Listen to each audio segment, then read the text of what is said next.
Hola, hola amigos, mi nombre es María Fernanda Aristizábal Urrea y este es mi podcast Sentir y Decir. Bienvenido a este proyecto de transformación colectiva, a mi nuevo tesoro, al espacio seguro donde todo aquel que lo escuche logrará cuestionarse y despejar dudas. Aquí podrás conectarte con el poder de contar historias y a través de ellas ser una voz de aliento para quien lo necesite. Amigos, bienvenidos a Sentir y Decir Podcast. Estoy demasiado emocionada porque volví después de grabar el desafío que llevaba como 2 episodios grabados en audio solamente, donde estaba como simplemente liberando emociones, contándoles anécdotas, que también me gustó mucho, pero ya me hacía falta este formato de invitado, de estar aquí en el estudio de La Grúa, que pues aparte de todo está increíble. Entonces, pues hoy es un día muy especial porque estoy con una persona que admiro infinitamente hace varios años ya. Y yo debo decir que cada que yo estoy con una persona que admiro, que respeto su proceso, me intimido de una manera. O sea, ustedes no se imaginan, yo era pensando toda esta semana que le voy a preguntar tanta información que tengo como en mi mente. Ustedes saben que me encanta divagar y hablar de más, pero dije, no, voy a irme súper preparadita, quiero preguntarle lo que es, lo que he pensado cada que lo escucho. Y les presento nada más y nada menos que Borja Vilaseca está aquí con nosotros en Sentir y Decir Podcast. Yo les voy a decir antes de que le empiece a hablar de él, lo que él ha hecho, lo que él es, pero quiero que después él profundice un poco más. Él es escritor, conferenciante, activista educativo, emprendedor social, empresario. Pero aparte de esos títulos y esas cosas, Borja, me gustaría que también nos contaras quién es Borja, la persona, el ser, porque yo creo que eso hay veces no nos lo preguntan. Entonces, adelante y bienvenido. Muy bien, gracias por invitarme. No, gracias Encantado. a ti por estar aquí, por tu tiempo. Bueno, pues nada, ante todo, yo me veo como un motivado de la vida. Aprovecho todas las cosas que me pasan para sanar muchos traumas que arrastro de infancia, para cuestionarme todo lo que me han vendido como verdad, la sociedad en la que nací. Y lo que le da sentido a mi vida es hacer esa terapia profunda y compartir todo lo que he aprendido con otros buscadores. Y al final mi razón de ser profesional es democratizar el autoconocimiento, hacer accesible el autoconocimiento, que para mí es como lo más importante en la vida, conocerse uno mismo, transformar la educación, que está muy obsoleta, y fomentar un despertar masivo de conciencia, que creo que es lo más importante, lo más urgente que podemos hacer como sociedad. Y a partir de ahí, pues nada, disfrutar al máximo de este regalo que es la vida. Y a nivel personal, pues también soy padre de Lucía y Lucas, que tienen 9 y 11 años. Y nada, encantado de estar aquí contigo. Ay, gracias, Borja. Bueno, y yo quiero saber cuándo te diste cuenta tú que en realidad eso que te apasionaba y que te hizo clic, que te conectó, lo querías compartir con las demás personas. Pues mira, con 19 años, que estaba perdidísimo, estaba en una crisis muy, muy profunda, bueno, pues empecé a escribir. Empecé a escribir sobre lo que sentía, empecé a escribir tratando de buscar el sentido de mi vida, el porqué del sufrimiento. Y sobre todo fueron unos mails que le empecé a enviar a un amigo mío que se fue a vivir a otra ciudad. Él fue que en el año 2000 me conectó con internet y con el Hotmail, que no tenía ni idea de lo que era. Y en esos mails pues me pasaba el tiempo volando, ¿no? Y sentí como esas mariposas en el estómago y tuve la certeza muy jovencito de que era escritor, ¿no? Sí. ¿Por qué? Porque me sentía muy vivo, ¿no? Y se me iba como la depresión, El día, sí, la el vida. vacío y todo. Y luego ya, pues, la primera vez que hice un curso presencial con 25 años, pues también comunicar, hablar en público, desaparezco. Es como que te conviertes en un canal. Cuando escribo y cuando hablo en público es como que no hay ni rastro de mí. Solo hay el mensaje a través mío y eso es muy, muy terapéutico y muy, muy liberador, muy sanador, ¿no? Entonces, bueno, y desde entonces, pues, continúo en ese sentido. Pero y digamos, uno sabe que digamos uno está trascendiendo muchas cosas, que se está transformando, pero poder llegar al punto donde te sigues transformando tú, pero al mismo tiempo vas a compartirla a las demás personas, ¿cómo no te invadió como ese síndrome del impostor que muchas veces nos sucede? Sí, porque no me ha invadido eso en el ámbito divulgativo, porque todo lo que comparto está basado en mi pequeña experiencia personal. Sí. Entonces, al final, a mí también me ha gustado mucho leer, he probado muchas herramientas, he hecho muchos viajes interiores y exteriores, y al final voy dándome cuenta de esos agujeros negros que tengo, esos traumas, esas heridas, esos aspectos oscuros, ¿no?, de mi personalidad, que en la medida que voy sanando, iluminando, en la medida que voy vaciando mi mochila, y siento que algo se ha desbloqueado, siento que he hecho como un clic, ¿no? Y veo cómo los resultados van cambiando en mi vida. Entonces, cuando me atrevo a escribir un libro o a montar un curso o a compartirlo a través de una conferencia, y entonces al final siempre me remito a mi experiencia personal, siempre integro en mi discurso, pues con vulnerabilidad, con honestidad, pues lo que me está pasando, porque siempre lo digo, mi parte divulgadora es terapéutica. Es decir, a mí compartir, que ojalá eso sea beneficioso para otros, es muy beneficioso para mí, ¿no? Sí que me ha pasado el síndrome del impostor, pues igual más en momentos empresariales, ¿no? Donde llega a tener como muchos empleados, ¿no? Y de repente he sentido como una responsabilidad enorme y una presión enorme, y en muchos momentos digo, ostras, he montado un bicho igual demasiado grande. Por suerte lo he podido subsanar pues teniendo socios y gente mucho más inteligente y mucho más capaz que yo, ¿no? Pero al final yo creo que uno siempre ha de compartir lo que ha vivido. Eso creo que es lo que inspira a los demás, tu propia experiencia. Hay una frase que tú dices mucho y es como, no se lo crean, verifíquenlo por ustedes mismos. Sí. Y eso yo creo que también quita un poquito esa presión de que cada quien vaya a su propia vida y verifique con su experiencia, con su situación, lo que pueda a través de estos conocimientos y de estas herramientas. Eso lo ha aprendido un colombiano. ¿Sí? ¿De quién? Gerardo Smelding, que para mí es como ha sido mi gran referente. Aceptología, hablas tú de él, ¿no? Un filósofo colombiano que falleció en el 2004. Yo conocí sus enseñanzas en el 2005 y son enseñanzas muy espirituales, muy de abrir la mente, ¿no? De cómo funciona el universo. Y bueno, yo en aquel momento estaba como muy peleado con la vida cuando lo conocí. Y la primera frase decía, no te creas nada. Y eso me impactó. Y de hecho siempre, cada curso, cada conferencia, cada libro que escribo, de hecho aprovecho a decir que no se crean nada, de una vez. Que sean muy escépticos, porque al final tú compartes lo que a ti te funciona, lo que te ha servido, y como compartimos condición humana, pues muchas veces esas conclusiones también les sirven a otras personas, ¿no? Claro que sí. Bueno, y quiero saber, porque amo mi país, amo que pasen cosas buenas en mi país, ¿cuándo decidiste empezar a poner en el mapa a Colombia también para hacer y compartir tu conocimiento? Bueno, yo siempre lo digo, mi corazón es colombiano, y lo digo, no lo digo por decir, o sea, cuando voy a México o Argentina no lo digo, ¿no? O sea, solo lo digo cuando voy a Colombia porque es verdad.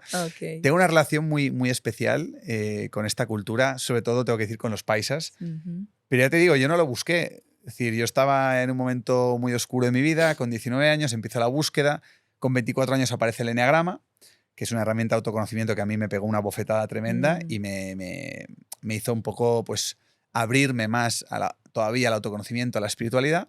Y con 25 años aparece este texto, la aceptología, buscando por internet. Y bueno, pues veo que es de un filósofo colombiano, era una charla que había dado en Cali y también en Tabio, y esa charla a mí me hizo como despertar. Años después, pues yo tenía un amigo en aquel entonces que tenía un novio colombiano. Yo nunca había conocido a nadie de Colombia. Entonces me dice, oye, te voy a presentar a mi amigo, a mi novio, que es colombiano. Y nada, yo lo conocí y en un momento dado pues yo le digo, oye, te tengo que decir que para mí Colombia es muy especial porque no lo conocerás, porque no es muy famoso, pero un tal Gerardo Smelding, a mí personalmente sus enseñanzas me cambiaron la vida y desde entonces Colombia la tengo en mi corazón. De hecho, meses después de esa experiencia, quise viajar a Colombia para asistir a algún curso, pero es entonces cuando me enteré que ya había fallecido, ¿no? Y entonces me dice el chaval me dice, ¿Gerardito? Y yo, ¿cómo Gerardito? ¿Cómo Gerardito? Y me dice, o sea, conozco a un colombiano, dice, las cenizas están enterradas en el jardín, en Tabio, en la casa de mi tío, que era su vecino. No. Y yo, venga, va, ¿qué me estás contando? Y sí, entonces, entonces me dice todo esto y yo podría ir a visitarlo, sí. Entonces, justo en aquel momento, en el año 2013, me invita a Bancolombia a dar una gira de conferencias durante 40 días por todo el país y yo ya en plan, oye, tú, qué cosa, ¿no? Y entonces digo, bueno, pues coincidiendo con la visita, acabé yendo a Tabio, conocí a la familia de Gerardo Smelding, que saludo desde aquí, y cuando ellos no me vieron me acabé haciendo un selfie en la tumba de Gerardo, en plan fan total, pero... ¿Flipas o no? O sea, la conexión de la vida como uniendo ahí. Muy fuerte. Y entonces desde 2013, pues ya después de conocer el país, estar aquí 40 días, me enamoré locamente de la cultura. Y ya te digo, estuve sobre todo en Medellín. Ahí hice muchas amistades, muchos contactos y desde entonces he venido casi cada año a Medellín, también a Bogotá, pues a hacer cursos, conferencias, charlas. Colombia es el primer país que ha publicado todos mis libros después de España. Entonces, bueno, al final yo tampoco lo he buscado, siendo que me ha buscado a mí y la verdad que cada vez que vengo aquí es una maravilla, porque cada vez hay más personas que están en el autoconocimiento, en el despertar de conciencia y a mí Sí. siempre me reciben de maravilla. Entonces, de alguna manera yo siempre que vuelvo animo a todo el mundo que pueda a visitar Colombia y especialmente Medellín y los paisas. Y hay una frase que me encanta que dice que la amabilidad de los paisas es patrimonio de la humanidad, ¿no? Prácticamente. Y yo lo suscribo totalmente. Entonces, luego vuelvo a España y me cuesta unos días Mm. acostumbrarme porque cómo te tratan aquí es una maravilla y a mí se me van pegando cosas. Quiero pensar que Pero qué soy un poquito bueno. más amable a raíz Claro. de haber conocido vuestra cultura, ¿no? Bueno, me encanta eso. Ya entendemos la conexión de Borja con Colombia, con Medellín. También ha estado en Armenia, que eso me Sí, encantó escucharlo sí, ahora. Y pues hablando de todo esto, estabas mencionando también el eneagrama, que pues digamos yo te conocí a ti por este término que acá pues justamente tengo como técnicamente sistema de clasificación de la personalidad basado en arquetipos, ¿cierto? Pero entonces, ¿qué es? ¿Por qué podemos, o sea, cómo podemos conocer un poquito más del eneagrama y la gente que no entiende nada de esto, cómo puede enamorarse de él? sí. Bueno, nuevamente me remito a mi experiencia personal. O sea, Sí. estoy sufriendo con 19 años y leo mucho, busco, indago, pero dices, sí, todo el mundo, sé tú mismo, conócete, pero ¿cómo se hace eso, no? Ujú, Y de repente aparece el eneagrama. Eneagrama es una palabra griega que quiere decir 9 líneas, ujú. describe 9 tipos de personalidad, 9 modelos mentales, 9 esqueletos psicológicos, 9 eneatipos. Y cada uno de estos eneatipos es un arquetipo, como tú bien señalabas, hace una radiografía bastante fiel, a grandes rasgos, de nuestro lado oscuro y Ujú. nuestro lado luminoso, del ego y del ser, de nuestra inconsciencia y de nuestra consciencia, ¿no?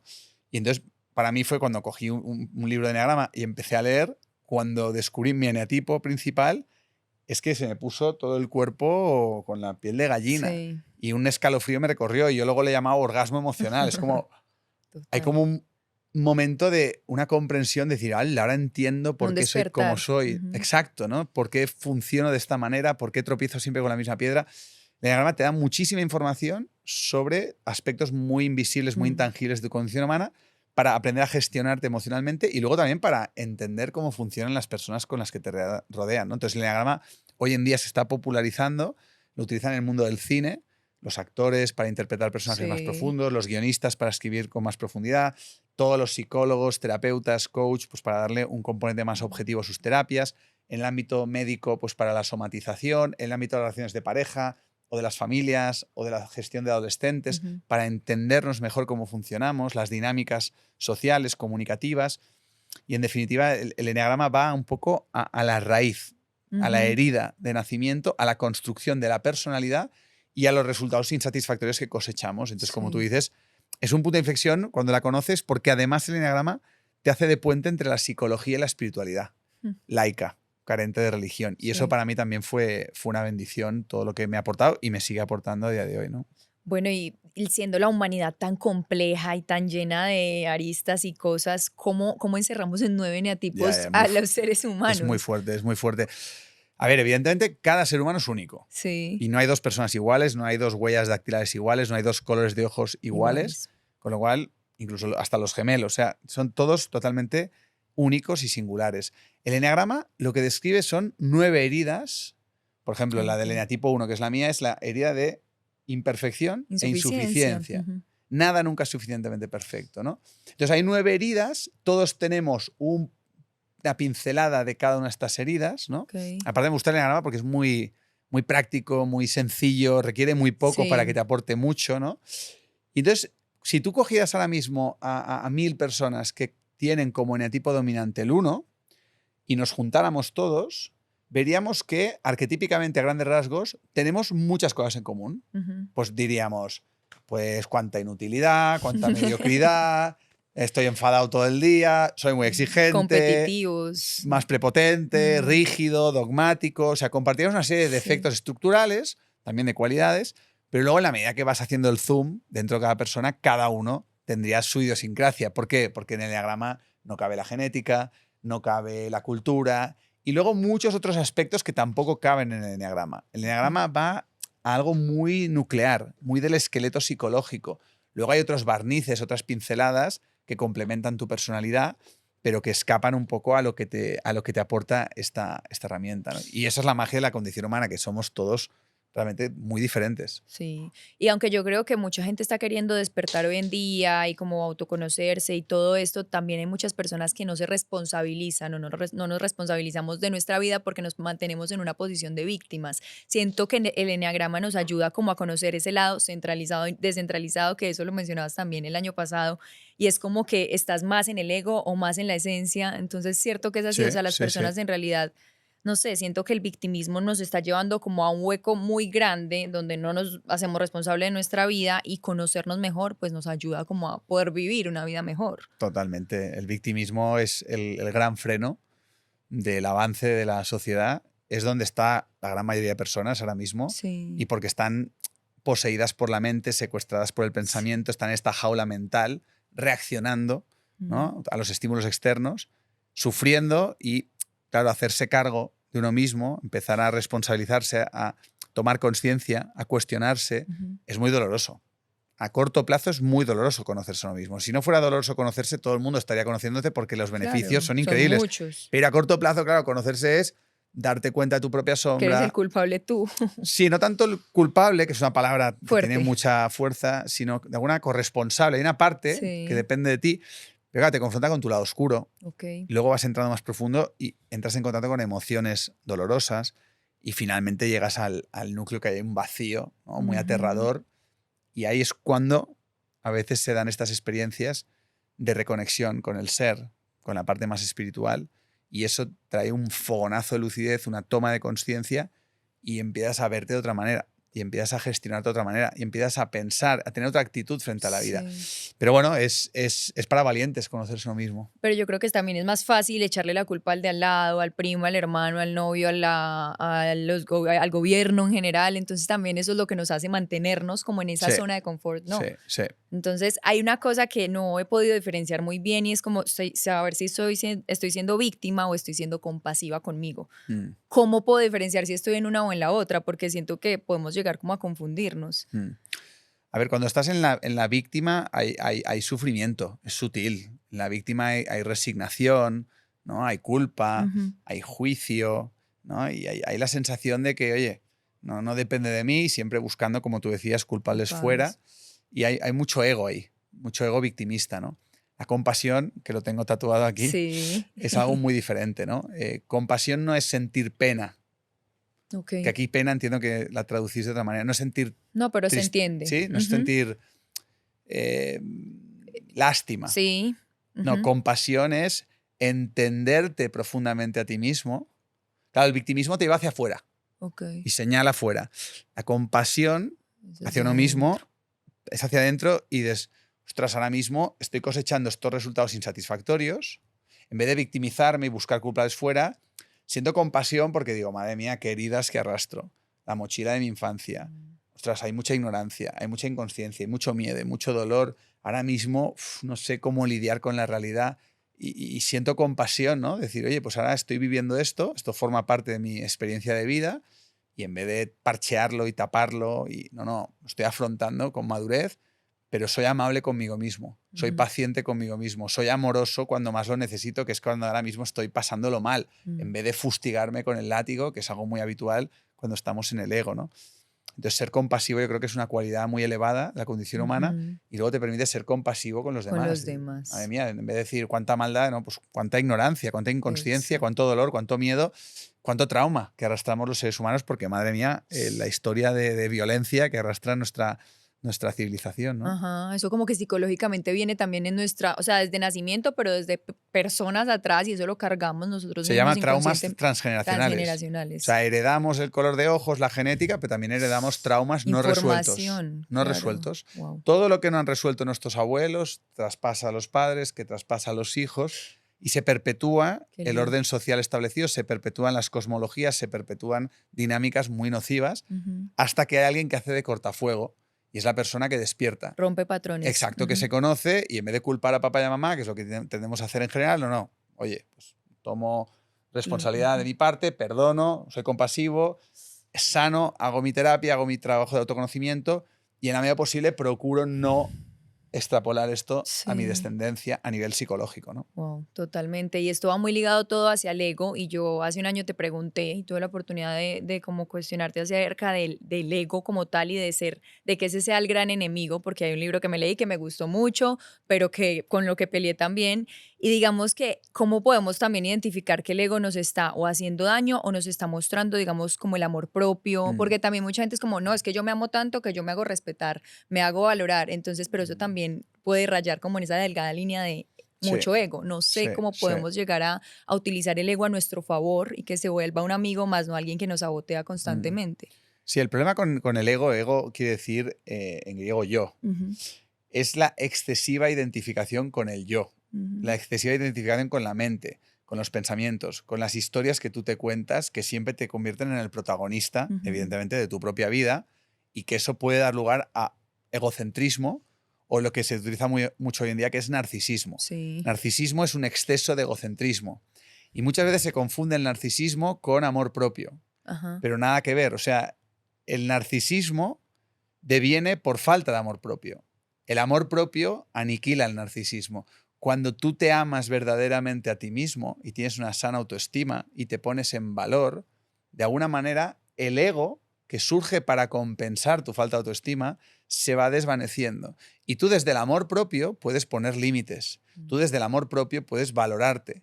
Tú desde el amor propio, oye, pues puedes darte a conocer. Pero lo importante es desde dónde lo estás haciendo. mm. Hago un programa como este para servir, para compartir, para ser útil, para aportar valor, o hago un programa como este para Para inflar, sí, adormecer, ¿no? claro. Para, oye, Para pa- decir. para engrandecerme, Ajá. ¿no? Para escucharme a mí mismo. O sea, el tema es desde dónde lo estás haciendo, por qué y para qué lo estás haciendo. Esto solo puede saber uno, son sus motivaciones Solo, profundas, ¿no? total. Entonces, el ego al final no hay que demonizarlo, ni mucho menos.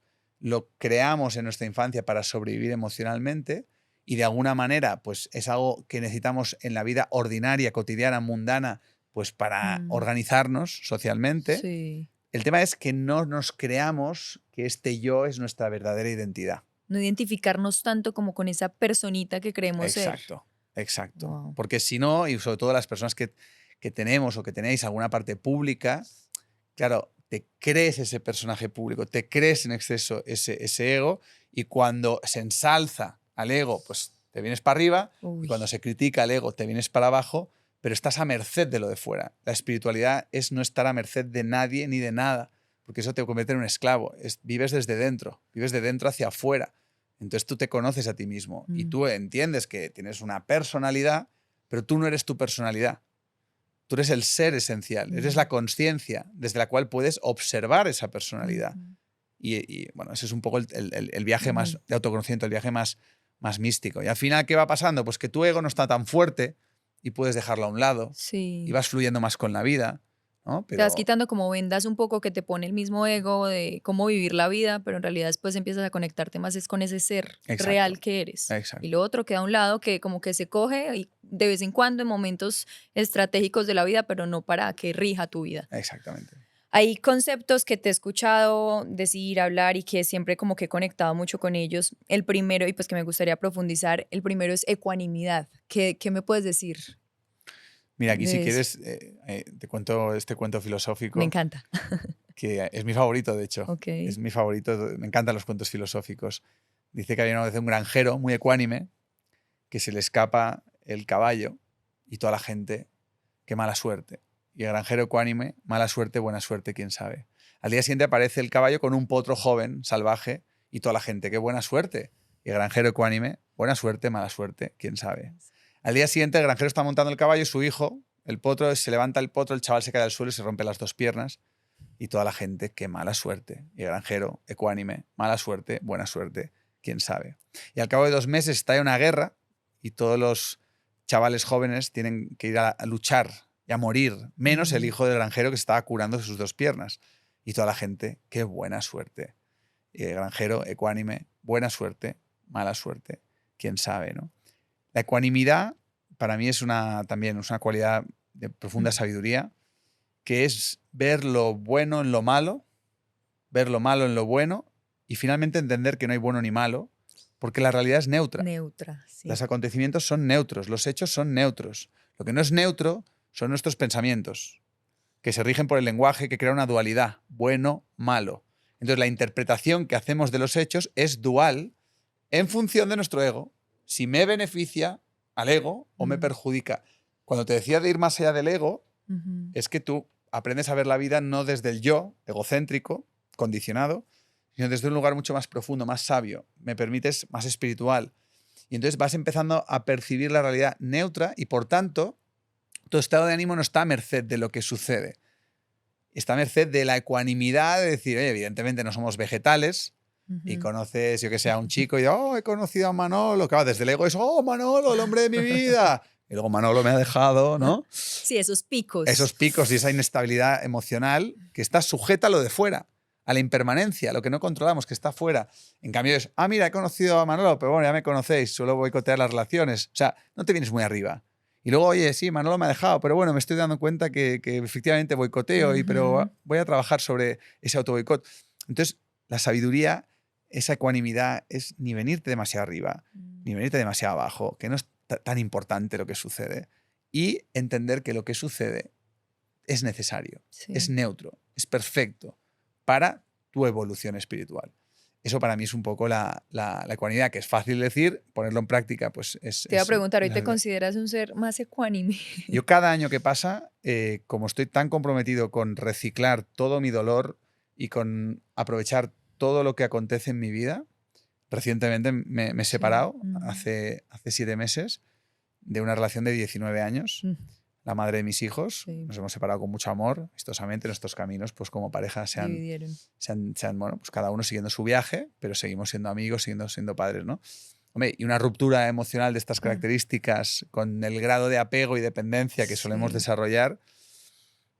Han pasado 7 meses y no te voy a decir, oye, pues ha sido un viaje y ha habido dolor, ha habido emociones y hay tristeza y hay...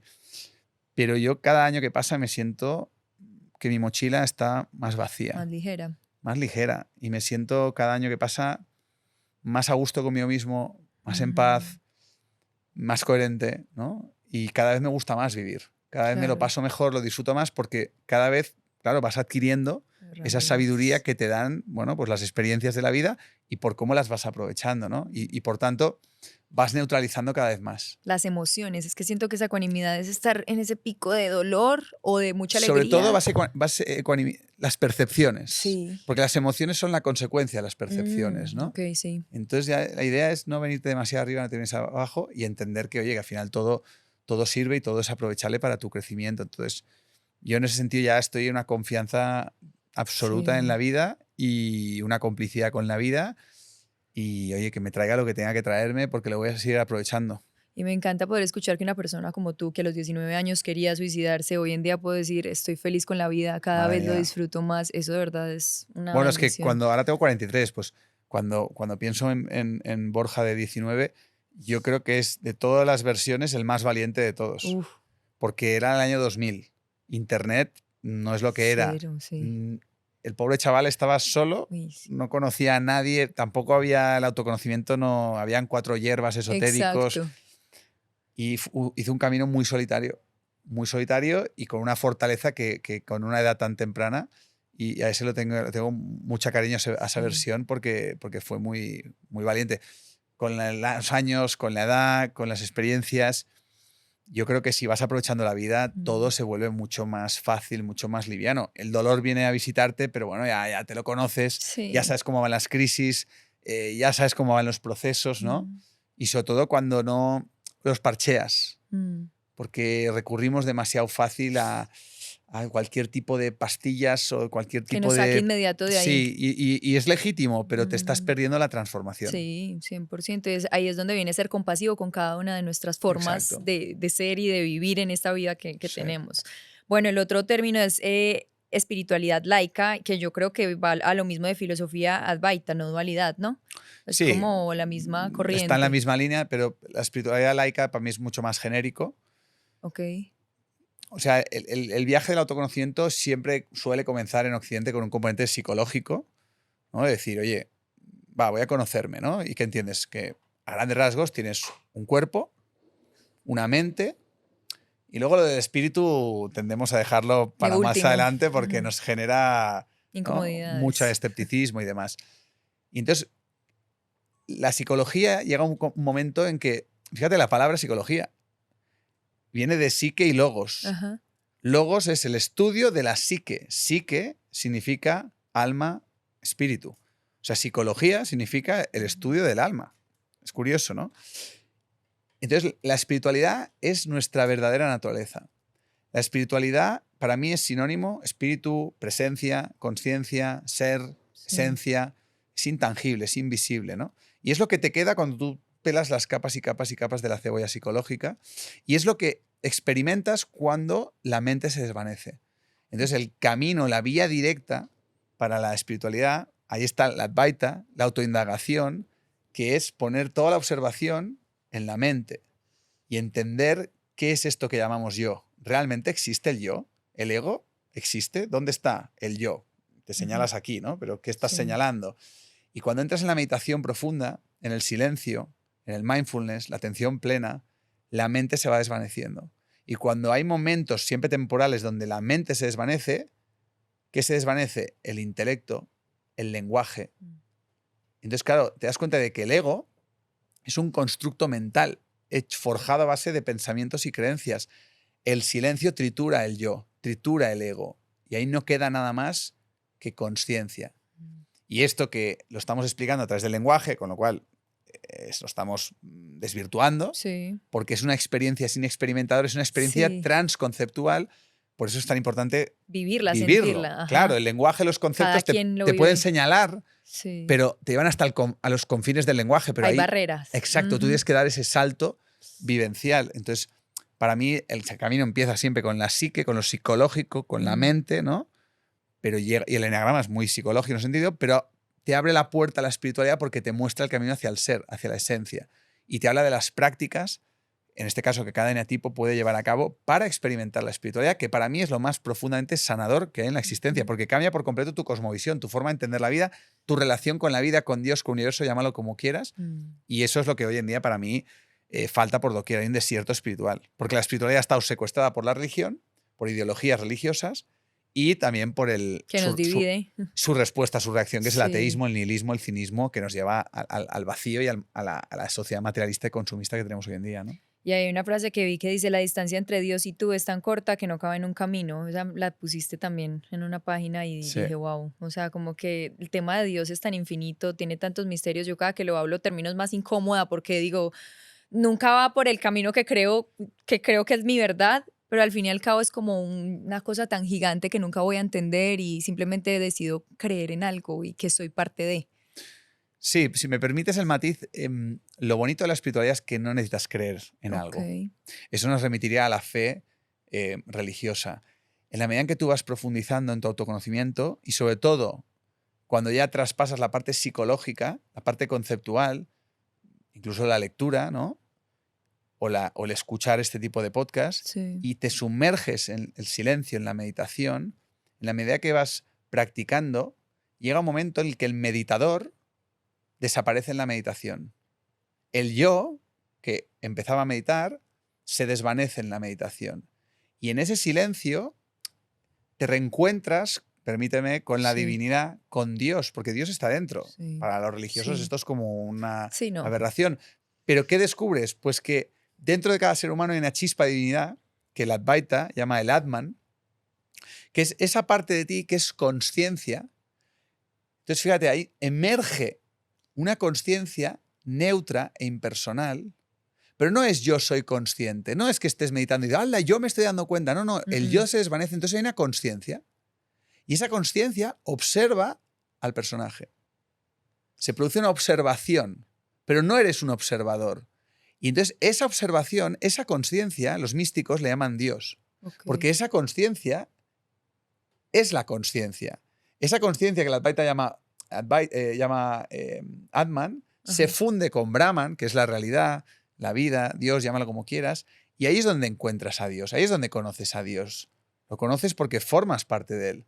Es una consciencia de unidad. Pero eso no es una creencia, no es ni siquiera un pensamiento, es una experiencia tan irrefutable que eso lo que genera es un despertar y un volver a la vida psicológicamente, con tu ego, con tu personaje, con tu yo, Y por momentos es, bueno, yo estoy hablando contigo, ¿no? Y hay una aparente separación, pero es algo formal, es algo aparente. Subyacentemente, cuando has experimentado esas experiencias, sabes que en realidad no hay separación, no hay distancia entre tú y yo, entre yo y la realidad. Eso, la distancia la crea el lenguaje, la crea la Sí, las mente. barreras, sí. Pero claro, nuestra vida ordinaria se forja a través del lenguaje, la mente, el ego. Para poder entender, darle Claro, significado a y las para cosas. interactuar, porque tú imagínate que de repente extirpáramos el ego a todo el mundo y Sí, fuera solo hubiera no. conciencia de unidad. Es que es como sería un viaje psicodélico. Sí, sí, Estaríamos total. todos flipando todo el día, como los Volando. bebés. Y los bebés no experimentan las barreras. Están Ujú. como viajando, ¿no? Sí. Entonces, pues bueno, pues por eso la vida está bien hecha. No hay que demonizar esa conciencia ordinaria, Ujú. egoica, donde nos vemos separados los unos a los otros.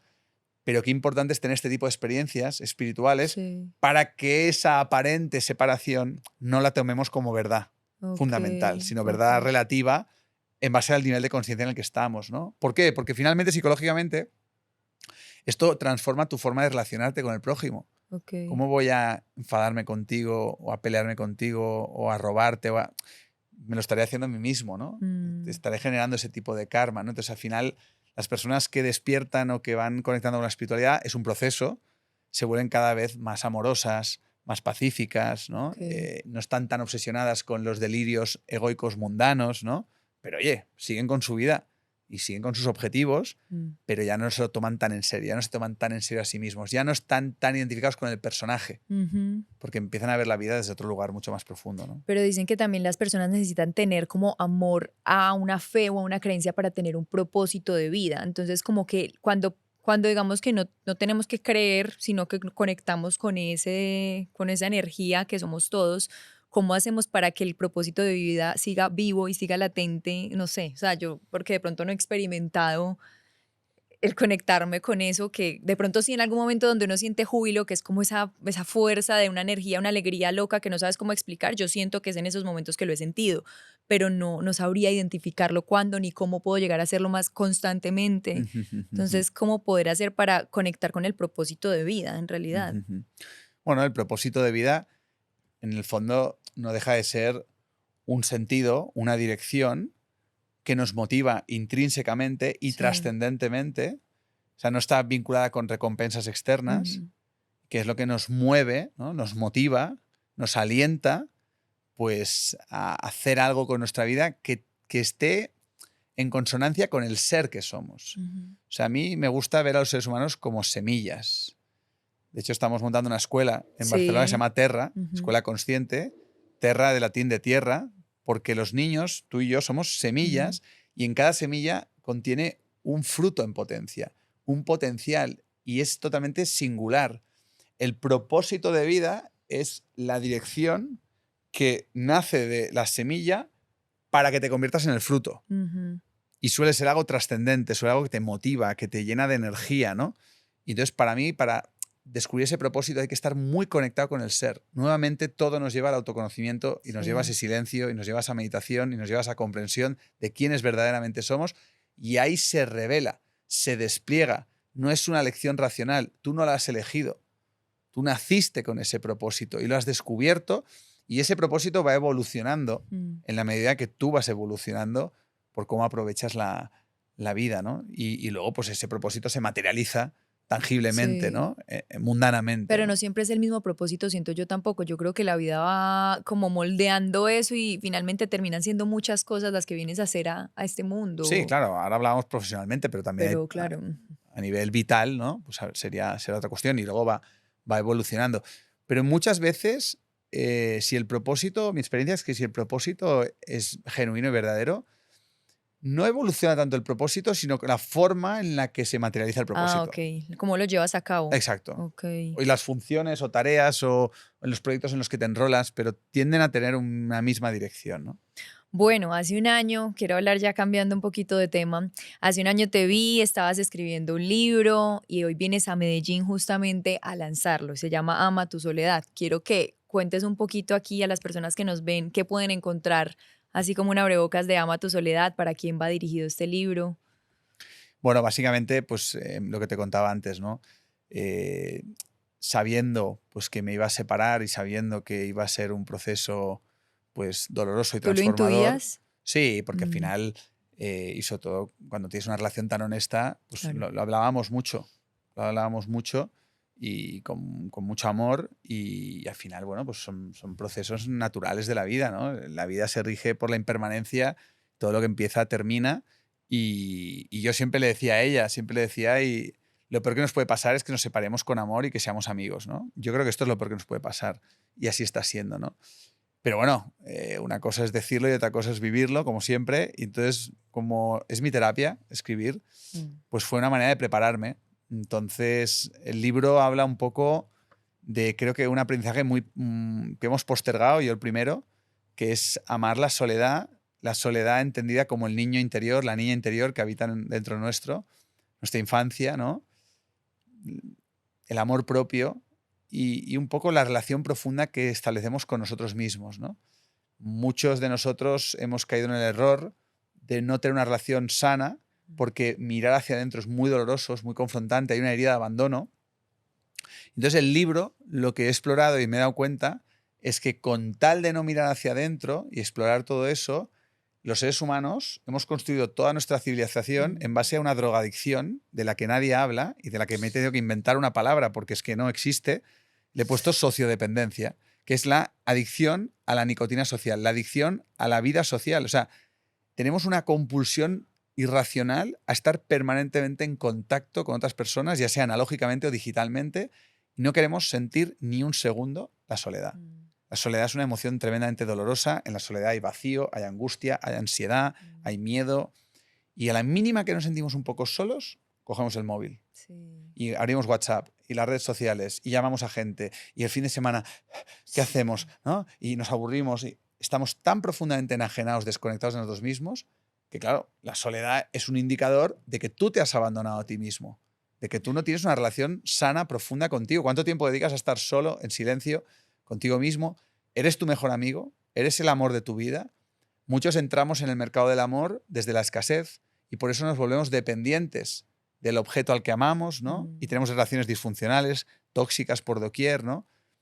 Y ensalzamos el colectivo y lo social, ¿no? Y lo solitario. La solitud, que es una palabra que no utilizamos, está demonizado, es peyorativo. ¿Cómo vemos a gente con 30, 40 años que está soltera? Solteros, que viene de soltar. Esposados, que viene de... Entonces, bueno, pues coincidiendo con mi proceso personal, que sin duda ha sido de las experiencias más dolorosas que he vivido, y también más transformadoras, y me encuentro en pleno duelo todavía. Bueno, la mitad del libro la escribía sin pareja. Pues el libro está concebido como un proceso de desintoxicación social para señalar un poco estos lugares oscuros desde donde nos sociabilizamos. No sociabilizamos por nuestro amor a la sociedad, sino por nuestro miedo a la soledad. Sí. Y luego, pues acompañar al lector a que haga ese proceso, tanto si está en pareja como si no, para que haga retiros de solitud, para que descubra la belleza de lo solitario. Y luego en la tercera parte del libro hago una oda bueno, pues a la solitud, a lo solitario, porque tiene unos beneficios tremendos. O sea, tú en la solitud, la sociedad va muriendo en ti, vas conectando con tu singularidad, con tu libertad de pensamiento.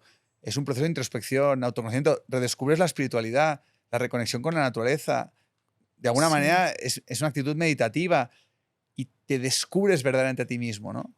Y entonces vuelves al mundo y tus relaciones cambian para siempre.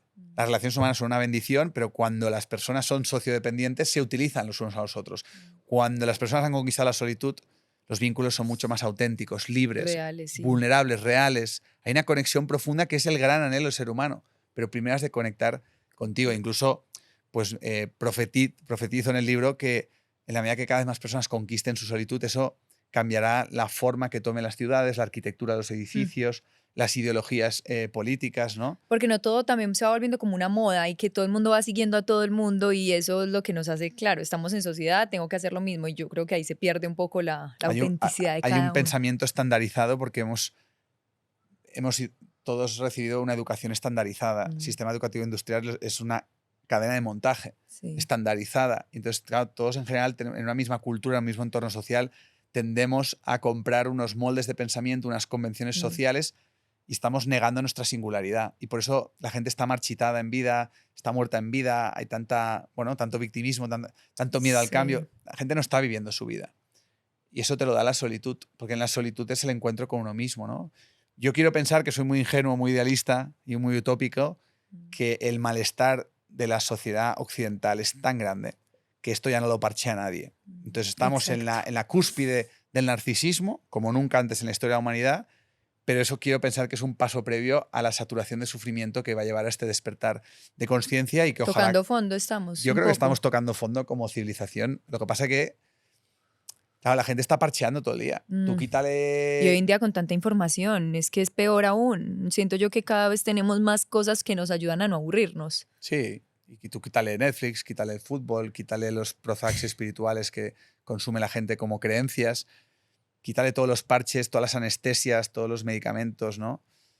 Yo siempre digo que los grandes competidores del autoconocimiento son la industria farmacéutica y en alguna parte la industria de la religión. Cuando es a nivel de creencias, porque la religión puede tener un componente místico y espiritual, pero en general son sistemas de creencias que lo que hacen es controlar a la población, controlando su pensamiento, tal como describió Orwell en su día, ¿no? Entonces, bueno, yo veo ese proceso, lo veo en mi propia experiencia, lo veo en la experiencia de la gente con la que comparto. Cada vez más personas están en el autoconocimiento, cada vez más personas están en la espiritualidad laica y cada vez más personas están despertando. ¿Cuál es el compromiso más importante? Y a eso estoy dedicando mi vida como emprendedor, cambiar la educación de raíz. Cambiar la educación de raíz para que algún día las nuevas generaciones sean educados con conciencia y todas estas cuestiones las aprendan por el camino educativo.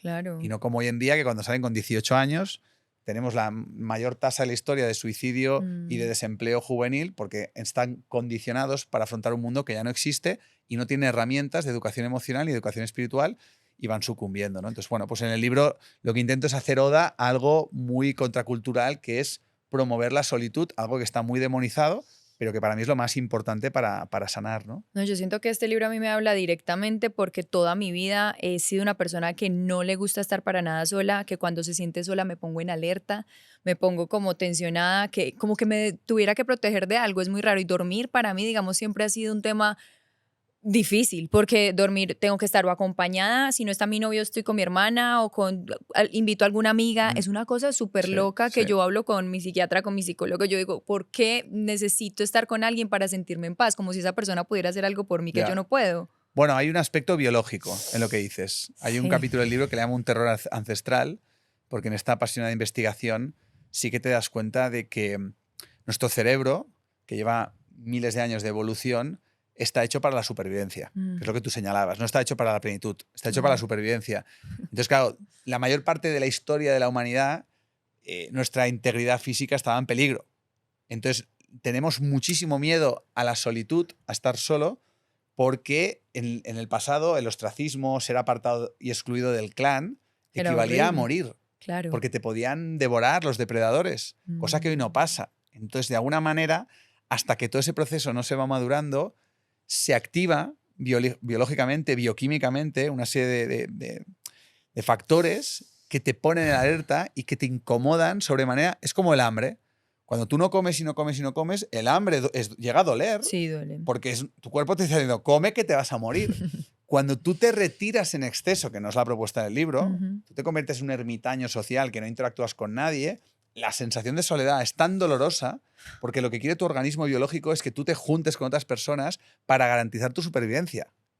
Pero una vez tu supervivencia está garantizada, claro, ese factor limitante se puede trascender con el trabajo personal. Porque al final la solitud no es un fin en sí mismo. No es que de repente la gente que lea el libro de repente dice, no, vale, ahora ya he entendido que voy a vivir solo el resto de mi vida. No, estamos excesivamente despolarizados, descentrados, desequilibrados a un exceso de sociabilidad, que es disfuncional y neurótica. La invitación es ir como un medio a la solitud para sanarnos, para encontrar el equilibrio entre estar con los demás y estar conmigo mismo. Y te aseguro que en la medida que vas conquistando la solitud, esa sensación de soledad, esa sensación de alarma... Ya no tienes que estar perteneciendo como antes necesitaban los seres humanos, claro. Y entonces, claro que luego dices, pero que me encanta compartir y te vas a seguir vinculando, pero ese sentido de pertenencia será todavía más auténtico.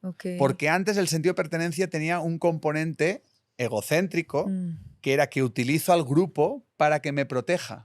utilizo a los demás para que me quieran, utilizo a los demás para no sentirme solo.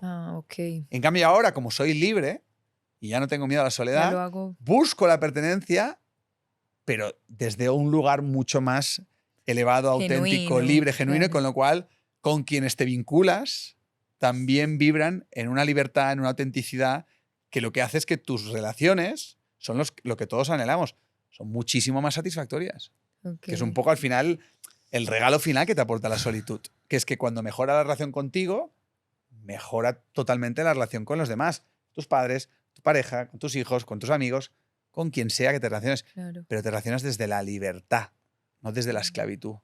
La invitación con este libro también es a que la gente se quite prejuicios de no lo voy a leer porque estoy en pareja. Yo creo que puede pasar mucho también, como que, Total. ay, pero yo estoy bien con mi pareja, yo que voy a, si leo esto me voy a separar. No, para nada, para nada. Pero sí que es verdad que dará para más de una conversación. Ok, Eso pero seguro. es chévere porque también las Claro. relaciones van en eso, en esas conversaciones incómodas donde o sea, crecemos juntos. Sí, sí, sí. 100%. Más adelante ya escribiré el libro sobre las La dinámicas de relación, pareja. ay, por favor, En lo la medida esperaré.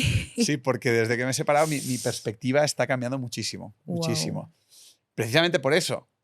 Porque yo, por ejemplo, a mis hijos, sí, a ver si me hacen caso algún día, ¿no? Pero les diré, hey, emparejaros, claro que sí, qué maravilla. Pero primero aprender a estar solos. Uy, Lo hemos hecho al total. revés nosotros. Primero nos hemos emparejado porque no sabemos estar solos. Y ahora estamos en pareja y me doy cuenta que no sé estar solo, voy a aprender a estar solo. Aquí el orden de los factores sí que altera el producto. Claro. Entonces, para mí es una persona que ha conquistado la solitud, que sabe estar consigo misma, que es feliz por sí misma. Qué maravilla. ¡Wow! Tiene tantísimo para ofrecer en una relación de pareja. Lo que pasa es que me he encontrado también en la investigación. He investigado en profundidad a los solteros, ¿no? Y me he encontrado de todo, evidentemente.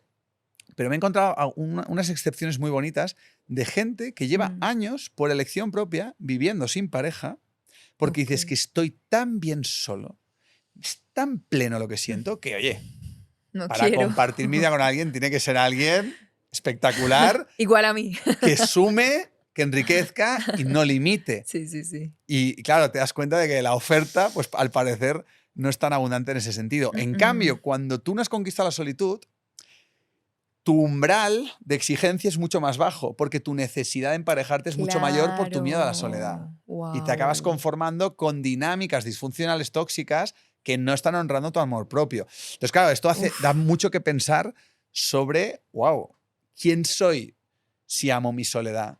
¿En quién me convierto si estoy en paz con la solitud?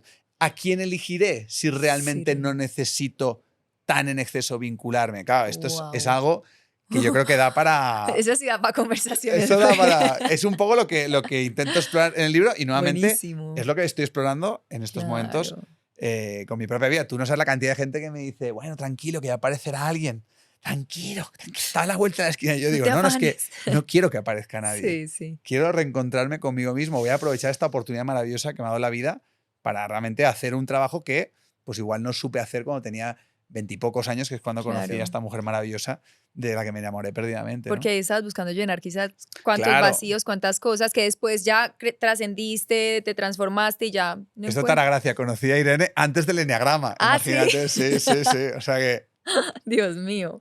Bueno, no, yo antes de que nos despidamos, quiero que me des 3 consejos para un eneatipo 3, porque por supuesto soy yo. Necesito saber 3 consejos para un eneatipo 3 descentralizado. Bueno, el eneatipo 3, por contextualizarlo, ¿no? Tiene la herida de desvalorización, menosprecio. La creencia limitante es no soy valioso, no soy valiosa por quien soy. Soy valiosa por lo que tengo, por lo que consigo, por lo que aparento, ¿no? Entonces se obsesionan en exceso a veces por el triunfo, por el bien tener, por tener una vida, ¿no?, abundante económica, una seguridad financiera, por destacar, por brillar, ¿no? Porque me vaya muy bien la vida, ¿no? Ya, pero ¿y tú? ¿Cómo estás tú por dentro, no? Entonces, algo muy importante para los 3 es un trabajo de autoestima, de valorarse uno mismo. Soy valioso por lo que soy.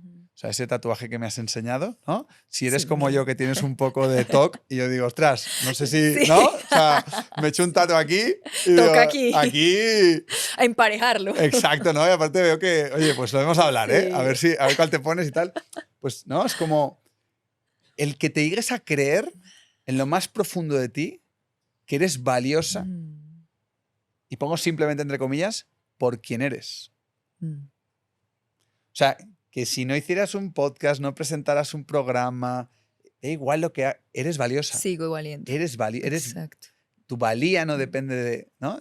Es quién eres, es tu Mm. esencia, eres única, ¿no? Entonces, toda la reprogramación mental que puedes hacer de tu subconsciente, como soy valiosa por lo que soy, ¿no? De Sí. estas cosas que hacemos los hierbas, de mirarte a los ojos en el En el espejo espejo. Lo y hago, cada lo hago. mañana, soy valiosa, ¿no? Muy cliché, pero lo voy a hacer, lo Y, sigo y- haciendo. y créetelo, Sí, sí, sí. y créetelo. Fíjate que, dirá, oye, pero esto no es narcisismo. No, No. ¿desde dónde lo Para estás un 3 no. haciendo? ¿Desde dónde lo estás haciendo? El narcisismo es como no me siento valiosa, tengo que aparentar valor Ah, ok. y me Mucha engrandezco. diferencia ahí. Exacto, es muy Sí. diferente, ¿no?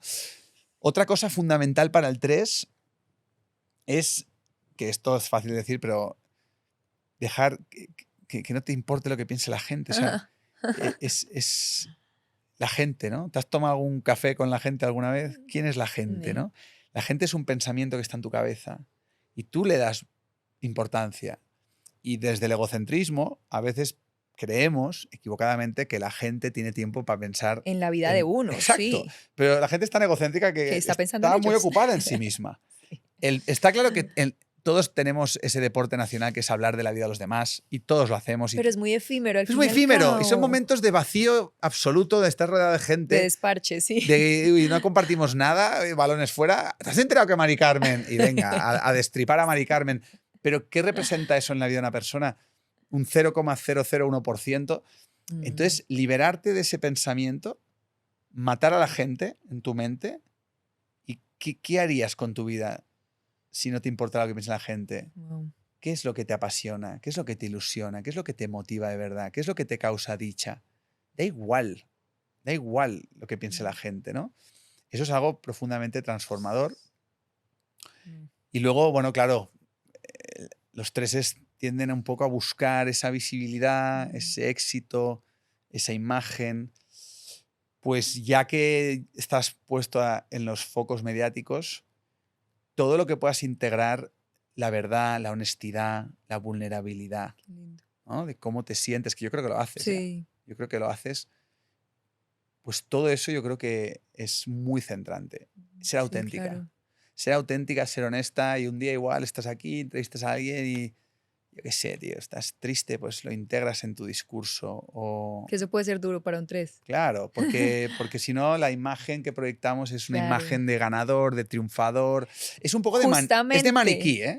Es como Barbie Ken un poco, no es real, Es fuerte, claro, no es porque y real. siempre estás pensando en el que van a pensar. Justo tú estabas diciendo como que cosas que confrontan y que muestran la vulnerabilidad del 3 y yo acá estoy pensando, pero lo estoy mostrando en mi podcast, pero me encanta al mismo tiempo. ¿Sí me entiendes? Estoy Ya, como en lograr trascenderlo, pero me cuesta aún. ya. Bueno, pues estás en Pero ello. me encanta poder decir, este es un espacio que para mí es una terapia, para Ya, va, mí. pues cuéntanos algo vulnerable, Ay, va. no. Claro, hombre, aprovecha. No, pero ya tantas cosas, ya dije que me intimida estar aquí con Borja, que me intimidaba presentar con Andrea Serna y estoy allá presentando con ella, cosas que digamos un 3 no contaría, pero ya lo estoy trascendiendo, ya no me da tanta pena muchas cosas. Pues yo creo que eso te puede conectar mucho. Sí, me puede ayudar a liberarme, a quitarme un peso de encima, Sí. pero gracias por esos 3 Sí, porque consejos. fíjate, porque si tú valoras quién eres, si tú valoras realmente el ser que eres y tú no has elegido el ser que eres, naciste con ese ser, Mm, la autenticidad simplemente es ser coherente con esa sensación de valía. ok, Los tres están peleados con quienes son, entonces crean un personaje artificial.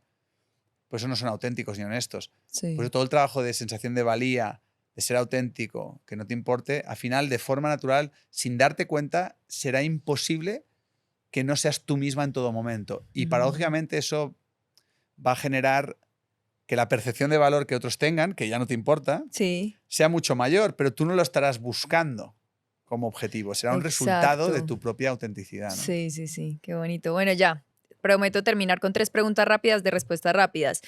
¿Qué superpoder tendrías y cómo lo usarías? Pues el superpoder, hombre, ojalá tuviera una varita mágica y hiciera así, pam, y el sistema educativo estuviera lleno Sí. de educadores con conciencia y los procesos pedagógicos estuvieran orientados a servir a las verdaderas necesidades y motivaciones de los niños y de las niñas para que se conozcan, para que florezcan, para equiparlos para la vida y no el sinsentido que llevamos décadas mutilando a las nuevas generaciones, proyectando toda esa ignorancia establecida. Ojalá, si tuviera una varita mágica, sería cambiar de raíz el sistema educativo. Que nos den esa varita mágica porque así Estoy trabajando activamente en ello, Por pero favor, claro, gracias. paciencia revolucionaria porque estamos recién Proceso abriendo largo. una primera escuela, ¿no? Entonces, No, se va a lograr, estoy seguro. Bueno, segunda, para ti, ¿qué es la felicidad? mira, con el paso de los años, mi percepción sobre la felicidad también ha ido cambiando. Para mí, ausencia de sufrimiento Ujú, es un buen punto de partida. me encanta. Ausencia de sufrimiento, entendido el sufrimiento como emociones que te alejan de esa sensación subyacente de paz, de Ujú. tranquilidad, que es el ser, Sí. ¿no? Entonces, yo creo que la felicidad es parte de nuestra verdadera naturaleza. Entonces, cuando tú Ok. estás muy conectado, de alguna manera te sientes en paz, te sientes feliz, sientes que no hay sufrimiento. Agradecido. Hombre, A mí la y gratitud lo habita en la valoras, felicidad. lo Sí. valoras. O sea, qué bien, no tengo ansiedad. Ay, Ay, qué bien, no estoy sí. cabreado. Ay, qué bien, no tengo miedo. Ay, Es ¿cómo muy estás? rico sentir eso. Estoy bien. ¿No?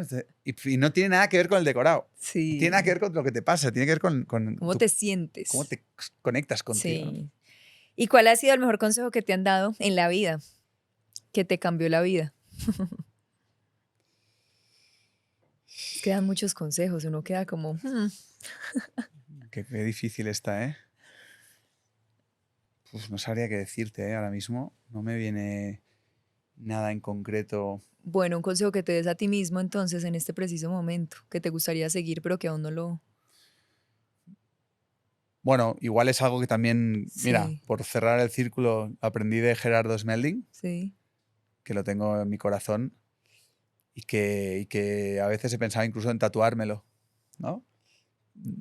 Lo que pasa es que me he puesto una palabra y como soy, me quiero poner una palabra, entonces esto no Toca otra ya en el otro lado. todo es perfecto. Sí, todo es A perfecto. mí por mi psicología de tipo 1, ya lo sabes, Te sirve. y realmente todo es perfecto. Sí, me gusta. No lo vemos así, estamos peleados constantemente con lo que pasa, pero subyacentemente ahí la vida es perfecta realmente tal como es. Esa me hace como mucho, es como un sinónimo a ver, ver lo mejor en todo, como ver cosas buenas en todo también. Bueno, sí, ver el beneficio de todo Sí, y entender que la vida es un viaje evolutivo.